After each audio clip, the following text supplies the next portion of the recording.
তুফান পোষ মানে না, পোষ মানায়।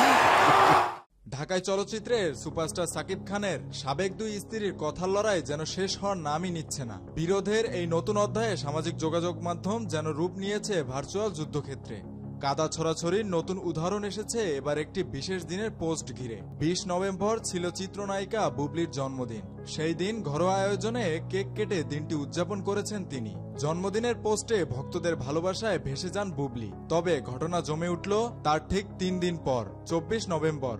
অপুর লেট পোস্ট হাজির। অপু বিশ্বাস সরাসরি কারো নাম না নিলেও তার এই পোস্টে থাকা হাসির ইমোজি এবং টয়লেটের উল্লেখ সবাইকে ভাবিয়ে তুলেছে। এটা কি শুধুই কাকতালীয় নাকি সরাসরি ইঙ্গিত? যদিও পোস্টটি অপুর ভেরিফাইড আইডি থেকে আসেনি, তবুও ভক্তরা ধরে নিয়েছেন এটা নিশ্চয়ই বুবলিকে নিয়েই। আর কেবল নেটিজেনরাই নয়, অপু বুবলির এই ভার্চুয়াল যুদ্ধে অংশ নিয়েছেন তাদের ভক্তরাও। যেন টুইটার আর ফেসবুক মিলে তৈরি করেছে দুই শিবির। এটা অবশ্য প্রথমবার নয়। 2022 সালেও বুবলির জন্মদিনে এক খোঁচা দিয়েছিলেন অপু। তখন বুবলি জানিয়েছিলেন শাকিব খানের কাছ থেকে ডায়মন্ডের নাকফুল উপহার পেয়েছেন, আর সেই খবর শেয়ার করে অপু লিখেছিলেন কি যে মজা। তবে নেটিজেনরা এই কাদা ছড়াছড়ি নিয়ে ভালো নেই। কেউ বলছেন আপনাদের হিংসা কমছে না, আরেকজন তো সরাসরি বললেন প্লিজ আপনাদের ব্যক্তিগত বিষয় নিয়ে মানুষকে বিরক্ত করা বন্ধ করুন। ঢালিউডের এই দুই নায়িকার সম্পর্ক ঠিক যেন পুরনো সিনেমার সেই সাপে নেউলে গল্প।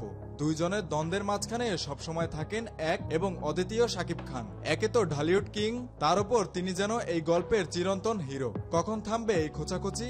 আদৌ থামবে কি, নাকি ঢালিউডের নতুন কোনো কিস্তি নিয়ে আবার আসবে নতুন উত্তেজনা? উত্তর জানাবে শুধু সময়। তবে নেটিজেনরা চাইছেন যেন অচিরেই শেষ হয় এই খোঁচাখুচি। মেহেদী হাসান বাপ্পি, খুলনা গেজেট।